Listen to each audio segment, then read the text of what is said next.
Welcome, welcome to the Holy Shhh Podcast NXT August 12th. It's your boy Ron T the Icon, It's your boy ABE from DET. and this one was this was better. I would say this. I feel like this one was better than last week. Definitely better. Better than last week. So NXT kicks off with Hank and Tank making their way into the arena, and they are stopped by Ava, and they tell them, "Hey, Dark State has a match tonight. It's a 8-man tag match. Get do not interfere in this match." But as she's telling them, she has something in her eye, so they take it as she's winking. So they're like, "Sure, we won't get involved." So we see their shenanigans throughout the night. But very first up match really kicked off. It was Lash Legend versus Nia Jax, and this match was fire. This was a heck of a way to start off NXT. They set the bar high. I saw Nia Jax do some moves that she's never done before. She put Lash in a guillotine submission, and Lash overpowered her, took her to the corner. Throughout the break, you can kind of see, if you were watching throughout the break, they were brawling on the outside of the ring, tearing up everything out there. Nia Jax drank somebody's water. I don't know whose water it was, but she drank somebody's water and threw it across the table. Then they had one spot where Lash Legend had the stairs right next to the announce table, and she attempted to pick up Nia Jax and slam her, but she lost her balance, fell backwards, and Nia fell into her through the table. She beats the count, and then Lash and Nia fight at the top rope, because we've seen Lash try to do some high flying stuff apparently that she's never done before. This was this was probably one of Nia Jax's best matches, and Lash Legends as well. So the match ended with Lash Legend trying to pull Nia Jax off the top rope for a power bomb, and Nia lets go and hits her with the Annihilator, climbs up, hit her with a second one for the win. But what did you think of this match, though, Abe? Yeah, I'm gonna second everything you said. This was match of the night. This was my Ron T breakout performance of the night. And if this does not prove to everybody that Lash is ready for the main roster, I don't know what is. Yeah, she might have took the loss, but she won. I mean, her and Nia Jax killed it, man. I said it on my live stream, and I was like, yo, this might be one of the best women's NXT matches all year, man. They killed it, man. I just thought they did a great job. Yeah. I like matches where two giants go up against each other and they can work each other well. Sort of like, I'm not comparing them two, so don't cut my head off, but a la Kane and Undertaker, the way they worked, they weren't doing crazy lucha moves. They were doing strong style wrestling, and that's what I like. So seeing that from women was incredible, and this match gets all the praises from me, man. Great job, Nia Jax. Even better, Lash Legend. Yeah, so I'm excited for the future of Lash Legend, and you know what? I like this little feud that they got going on. I don't think it's over, and I'm actually excited to see what happens on with those two later on too. After that, we get another promo from Dark State and your boy Cutler saying some more sus stuff, man. I was just, I don't know if this is gonna be his thing or not, but pause. I feel like I gotta say it after that. But man, this was crazy. But Dark State is on TV, man. They getting some shine, so you can't hate there. One thing I can say is every time I see Dark State, I'm like, oh, here go a bunch of black guys. And Mark with Cutler, just wow, man. Somebody need to straighten him up. Yeah, the funny part was when he said it, he was like, man, we talked about this, man. We talked about this. So they'll get them together. Hopefully they'll get them together. But the very next match after this was your favorite match of the night, wasn't it? It was no, you already know. I still got Nia and Lash, but this was close. No, Charlie Dempsey versus Joe God, Hendry. No, I thought you were about to cut to Kalani and them. No, definitely not this shit.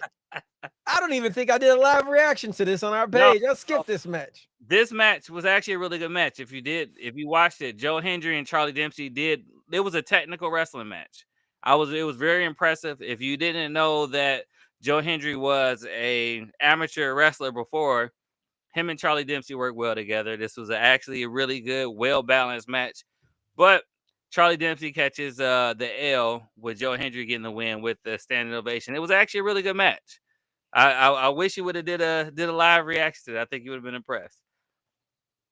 I don't subscribe to nothing Joe Hendry. I'm sorry, man. I Believe can't. I can't. believe in Joe Hendry, I but don't this was a really believe. good match.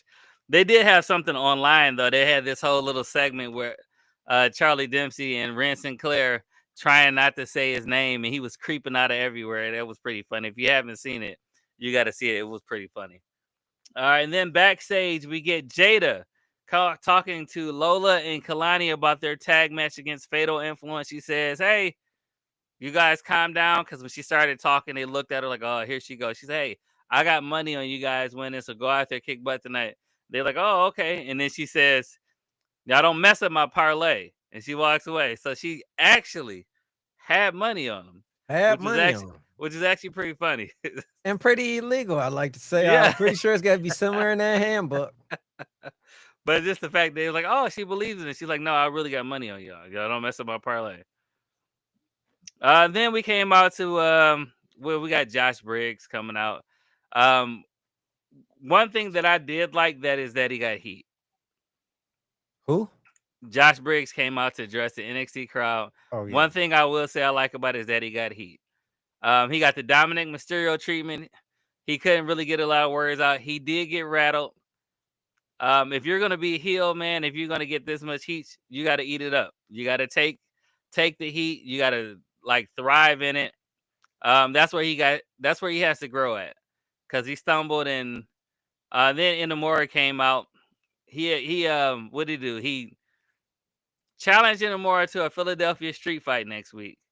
Inamura came out, basically said he accept. They fought, and I did like that little segment that they had where the security tried to break him up, and Inamura jumped out the ring on both of them, and security left him laying down there. But I will say that Briggs has to work. If you're gonna be a heel, man, if you're gonna get all this heat, get all these boos, you gotta know that that was coming. You have to know that that was coming. You gotta thrive in it, and you gotta use that as your fuel. So that's where he got some work to do. You probably agree. I just don't like nothing about these two guys. I'm gonna be quite honest, man. Mhm. I've never been a fan of Inamura since he came in. Briggs, he growing on me. I just want him in something other than Inamura. I I, just can't get invested into this shit. I'm done with it, I man. think they just got to close the chapter with this. Close it. I hope he beats Inamura so he can move on. Let him move But the fuck on. with like I said, him having this heat as a heel, you're supposed to accept the bulls. He started off strong. How dare you compare him to Dominic Mysterio Heat, though? But I'm just saying is that as far as in NXT, it was, not as many people. I Not as guess. many I people. guess. But Dominic Dominant's Mysterio next had level, like man. next level heat. But I'm just saying is that he came out, he started out strong. They started booing. He said, "Hey, you can boo all you want because I heard what you cheer for." I was like, okay, he's starting off strong.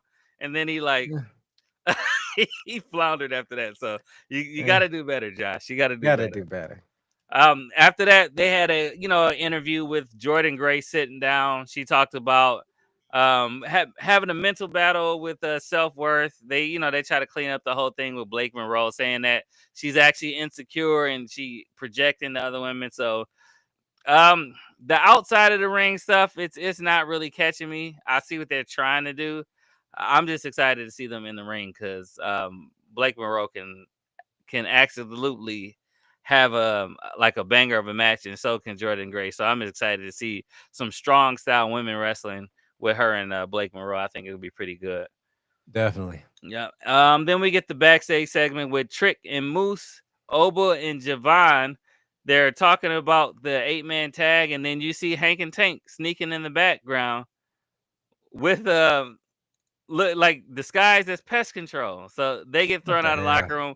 Before that, though, they had a little segment with Chelsea Green. They were in the women's locker room and they snuck in dressed as Zaruka. and they got thrown out. So they're trying to disguise themselves so they can sneak in to probably interfere in this match. But they got thrown out because they knew they weren't pest control at that point. But then we get the very next match, which was actually an impressive match as well. JC Jane and Fallon Henley versus Lola and Kalani. And I would like to say that Lola Vice is absolutely a star. When Yeah. she tagged in the ring, it was a whole like injection of energy. Just the kicks, the strikes, everything looked strong. Um, Kalani always looks good as well, but like Lola was definitely the standout in this match. Now, they had this whole situation where Jasmine kept trying to jump up on the apron and distract because she's trying to get into the goodwill of Fatal Influence again. I think she's on the outside looking in. But she distracts the referee, but also in distracting the referee, Lola hits JC with this mean backhand, knocks her out. Kalani hits her with the split leg moonsault, and they get the win. So Jada got her parlay. She got But her parlay. this match, what did you think of it? Do you agree that this was the second best match of the night? I won't say second, third. I'm gonna give it Third. third. Okay, It you're was right. the third best match of the night for You're me. right. And You're Lola right. Vice is an absolute star. As you probably heard, she got a new contract, swimming in the money, feeling good. Got her man, Damian Priest. She living the life. So shout out Lola Vice, man. She killing it. But her and Kalani Jordan, that's just a great team. Great match. Just incredible. And I like the fact that they're using some of these Latino stars in AAA as well. So Yeah, Lola definitely. Vice is getting a lot of shine down there as well. Yep. And then, believe it or not, we finally get a promo from Jasper Troy that I actually cared about. Mm. He had an A1 performance promo talking about why he hates Ricky Saints so much. He said Ricky Saints is the stereotypical smug star, just like the star quarterback that he had to protect when he was an offensive lineman.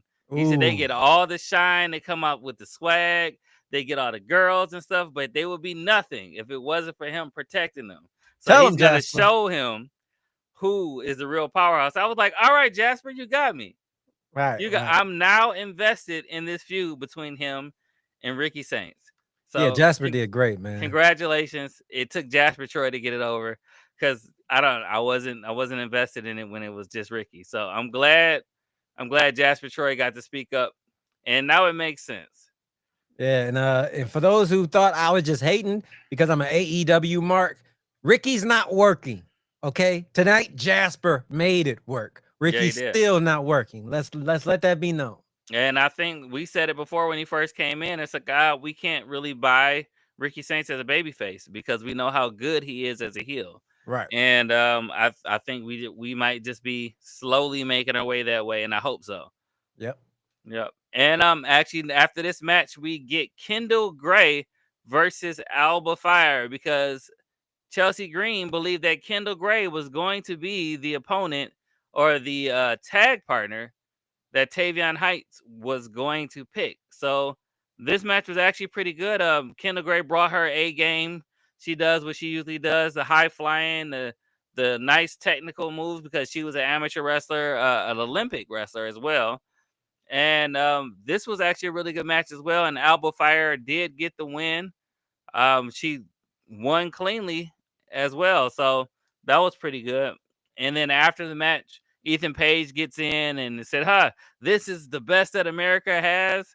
I thought that we just beat your tag partner. Tavion Heights comes out and says that's not his tag partner. His tag partner is actually a gold medalist. And it ends up being the LFG Season 1 winner, Tyra Maysteel, who clears the ring with German suplexes. And I think this is a perfect pairing for her. Definitely. I feel like she was just sitting behind, kind of doing nothing. But both of these former Olympic wrestlers together as a team. It makes perfect sense and is a perfect pairing to me. I agree with you 1,000%, man. Yeah, because she was just floating. It was like she won, and then you just saw all Jasper Troy, nothing about her. So I'm glad they got her in something. Yep. But then we get to, as I misspoke before, the second best match of the night. It was Trick Williams, Moose, Javon Evans, and Oba Femi versus Dark State. And these guys put on an absolute clinic. This was like, man, it shows exactly how good Dark State could actually be, but it also showed how good like these four guys we were talking about last week, exactly how elite they actually are. Because Moose, he moved like a cruiserweight at some points in the match. Javon Evans was doing the crazy Javon Evans things. At one point, he dove out of the ring into the announce table and got right back up. So he's tough. But then they were like rolling at some point, and then Dark State got them to use their momentum against them. They had some miscues. They accidentally took each other out, and Trick Williams was the only one left standing. Javon Evans was in the ring. Dark State came in, all four of them. Trick stepped up on the ring, was like, "Nah, I'm gonna save myself." I'm good Stepped on back this. and walked away, and Javon Evans gets put out, and Dark State gets the win, which I think actually was the best choice because Dark State should have got the win. They're the established tag team. And then you have four guys, no matter how good they are, they were just thrown together and they didn't have the chemistry to be the tag team that's established. So this was pretty good, man. They all shine at different spots in the match, especially that one part where Trick Williams was acting like he wasn't even involved, and they tagged him in and they took him and threw him over the ropes over at Dark State. So it was some really good spots in here, man. And this actually made me a lot more excited for this was it going to be a fatal four-way match that they got against each other for the NXT title? So I'm excited about that too. So with it, I guess tell me your thoughts on this match, man. Yeah, this match was cold, man. I'm a screaming to the high heavens. We always talk about men of color not being represented. Tonight, there was a main event with 8 men, 7 of them. And I'm gonna include Osiris and Dion. I know they might be mixed, they a little light skinned, but they men of color. 7 of them were all in the main event and Mark. But it shows you that HBK knows the culture. This is not saying Triple H is racist. He just doesn't know how to promote men of color. And HBK, he is a scholar at this shit. I'm telling you, there are 4 black men who are champions and number 1 contenders, and there is nobody debating those 4 right now. Yeah, that's a really good point because if you're thinking about it, when Triple H, I believe it was a Japanese wrestler that came here. She was in NXT for maybe like 3 months. She was a big star in Japan. I think her name was Suri. She came. I believe Triple H was still running NXT at that time, and she said that she wanted to get cut. Like, please just release me, because she said that they wanted to dress her up in a pirate outfit and have her play an anime character. And that, if you look at the main roster, a lot of the Japanese wrestlers are basically the stereotypical anime characters. And I feel like when you said that you watched that Unreal show, they didn't have anybody of color in that writing room. I think it shows. I think it shows that you have to have representation in the writing room, or you're just going to get a bunch of stereotypes. And the stereotypes do not resonate with the people that they're supposed to resonate with.